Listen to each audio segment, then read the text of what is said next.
Bonsoir et bienvenue dans votre journal sur TV Vendée. Nous sommes le lundi 13 mai, voici les titres. Il devrait être fonctionnel dès l'année prochaine. Le parc éolien en mer entre l'Île-Dieu et celle de Noirmoutier est en plein travaux. Ils ont repris le 10 mai et le chantier s'accélère. La Vigne Rose de La Roche-sur-Yon a fait peau neuve, 154 logements réhabilités, une nouvelle place centrale et une nouvelle école. Un projet d'ampleur mené par Vendée Habitat pour que les habitants se réapproprient leur quartier. Enfin, nous parlerons du joli mois de l'Europe à La Roche-sur-Yon. Un café polyglotte était organisé la semaine dernière pour favoriser les échanges entre les différentes cultures. Mais avant de développer ces titres, revenons sur ce week-end prolongé qui était placé sous le signe de l'été. Le soleil était en fin de sortie et les températures sont montées jusqu'à 26 degrés. De quoi ravir le secteur touristique vendéen. Simon Philippot est avec nous. Alors, quel bilan peut-on dresser ? Eh bien, j'ai contacté les professionnels du secteur pour avoir leur ressenti et ils confirment cette forte affluence sur la côte, par exemple, au Sables d'Olonne.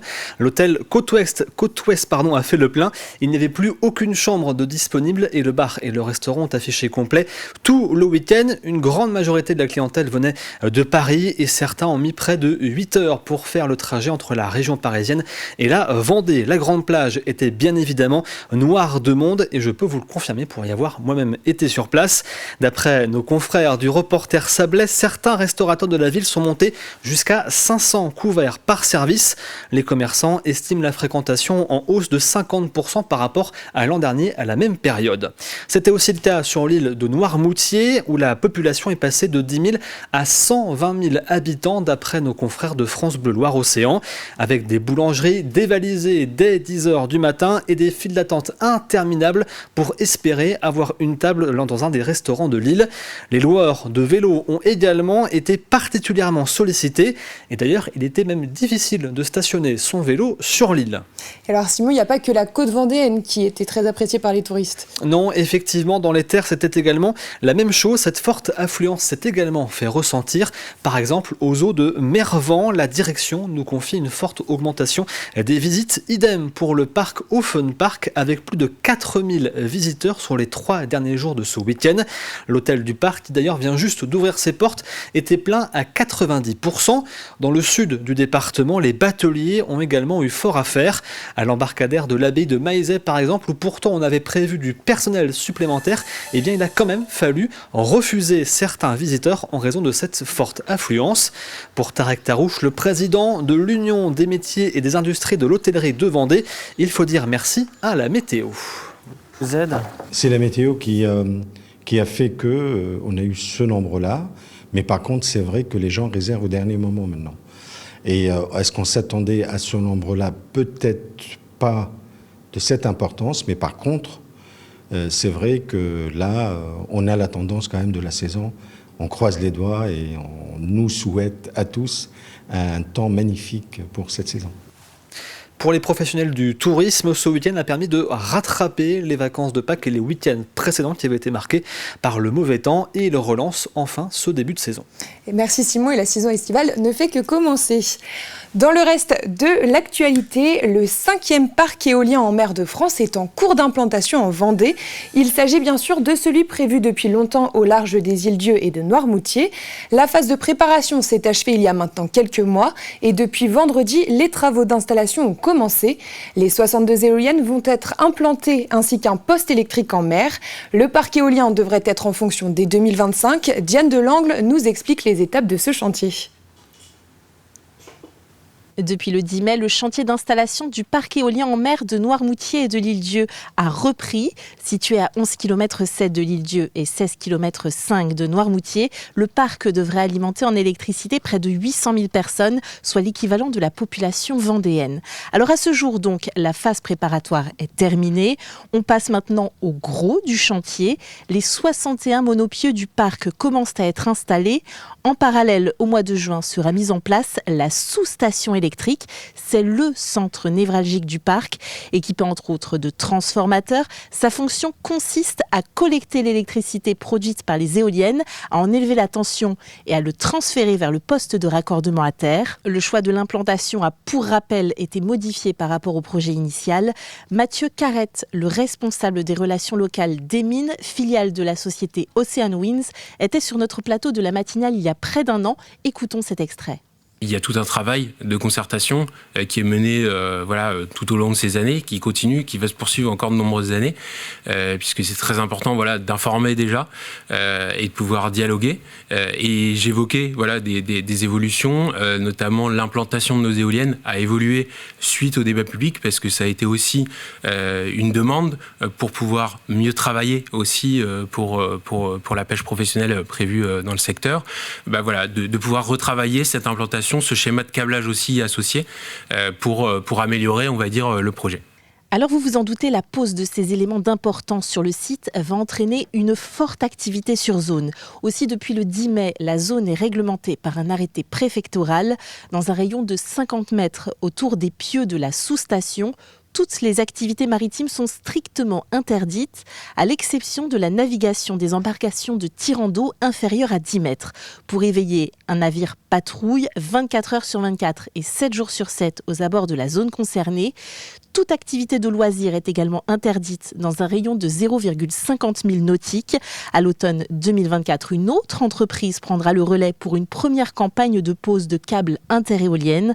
Ce parc devrait entrer en fonction en 2025 pour une exploitation jusqu'en 2050 avant démantèlement ou renouvellement de la concession.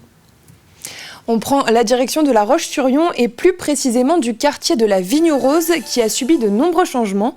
La première partie des travaux a été inaugurée lundi dernier. Au total, un bâtiment a été détruit et 554 logements ont été réhabilités. La Vigne aux Roses s'est métamorphosée pour permettre une vie de quartier articulée autour d'une place et d'une école. Tout cela entouré de verdure. C'est le plus gros projet mené par Vendée Habitat depuis sa création. 554 logements pour un budget d'investissement total de plus de 15 millions d'euros. Mais au-delà de tout ça, ce qui est surtout important, on a pu le voir à travers l'inauguration, c'est aussi la qualité de vie qui est donc maintenant donnée aux habitants à travers un quartier différent, un quartier très ouvert et un quartier qui est vraiment destiné à l'ensemble des familles. Les habitants se sont accaparés les travaux, se sont accaparés les logements et aujourd'hui se sentent bien dans leur quartier et au fond, c'est bien ça qui compte. Nous sommes à moins d'1 mois des élections européennes qui auront lieu le 9 juin prochain. Et jeudi dernier, c'était la journée de l'Union européenne. Alors pour mettre en avant ces deux événements, l'agglomération de La Roche-sur-Yon organise le Joli Mois de l'Europe du 2 au 28 mai. Activités ludiques et sportives sont au programme. Alors on rappelle que la plus grosse frontière en Europe peut être la barrière de la langue. Alors pour la casser, l'association Polyglotte Coffee Pot a organisé un after-work multilangue. Simon Felipeau y était. My name's David. David? Yeah, pleased to meet you. S'exprimer dans une autre langue que la sienne n'est pas toujours une chose aisée. Alors pour s'entraîner ou découvrir une nouvelle langue, vous pouvez compter sur l'association Polyglotte Coffee Pot. C'est une association qui organise des événements pour parler en langue étrangère, dans des bars souvent. Et donc l'objectif, c'est un peu d'accueillir des étrangers qui viennent de différents pays de l'Europe ou ailleurs, et aussi des Français qui ont envie de parler dans des langues étrangères. Et voilà, donc l'idée, c'est de mettre les gens en relation et qu'ils parlent en anglais, en espagnol ou dans d'autres langues. Et pour les étrangers, qu'ils parlent le français aussi, s'ils ont envie de parler avec des natifs français. Ce soir, une trentaine de personnes se sont réunies, des Français certes, mais aussi des Espagnols, des Anglais, des Portugais ou encore des Argentins. Et pas besoin d'être un expert pour participer. On ne demande pas non plus aux gens d'avoir un niveau très élevé pour échanger en anglais, en espagnol ou en autre langue. L'idée, c'est de venir, peut-être parfois à écouter et de surtout oser à parler et à échanger.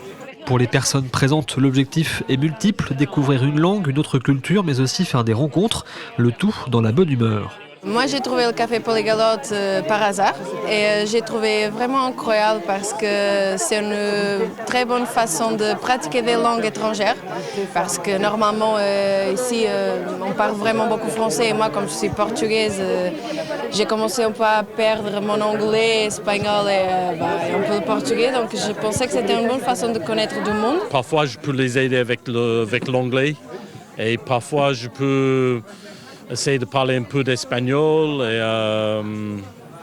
et voilà. Donc c'est juste une bonne occasion à sortir au bar et à rencontrer des gens différents.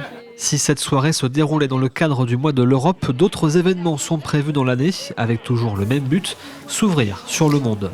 Les Jeux Olympiques approchent à grands pas. Dans 3 semaines, la flamme passera par la Vendée. Mais avant cet événement tant attendu, le collège de l'Anglais de Saint-Hermine a décidé d'organiser des Olympiades pour les 300 collégiens. 2 jours dédiés aux JO dans toutes les matières. Une exposition, un escape game et un quiz autour de ce thème. L'occasion de créer du lien entre les classes. En français, ils ont fait de l'escape game. Nous, en EPS, ils ont fait différentes pratiques, dont du laser run, donc du pistolet laser et des courses. Ils ont fait des pixels en art plastique, donc chaque classe faisait des petits bouts qui ont été ajoutés les uns aux autres pour faire un espèce de grand puzzle, comme ça se fait beaucoup, notamment dans les Lego. Il y a eu des ateliers sciences aussi, où les collègues ont travaillé donc des orientations avec des cartes. Donc il y a eu un investissement de tout le monde par rapport à ce projet et des élèves qui me semblent plutôt contents de ces 2 journées. C'est pas mal de découvrir des activités et de faire des choses en rapport avec les Jeux Olympiques. J'ai préféré le CC-Foot. C'était drôle, vu qu'on ne voyait pas trop, c'était de la découverte. C'est la fin de cette édition, merci de l'avoir suivi. Vous retrouverez le reste de l'actualité vendéenne dès demain matin dans la matinale présentée par François Pérez et ce sera à partir de 7h. Passez une excellente soirée.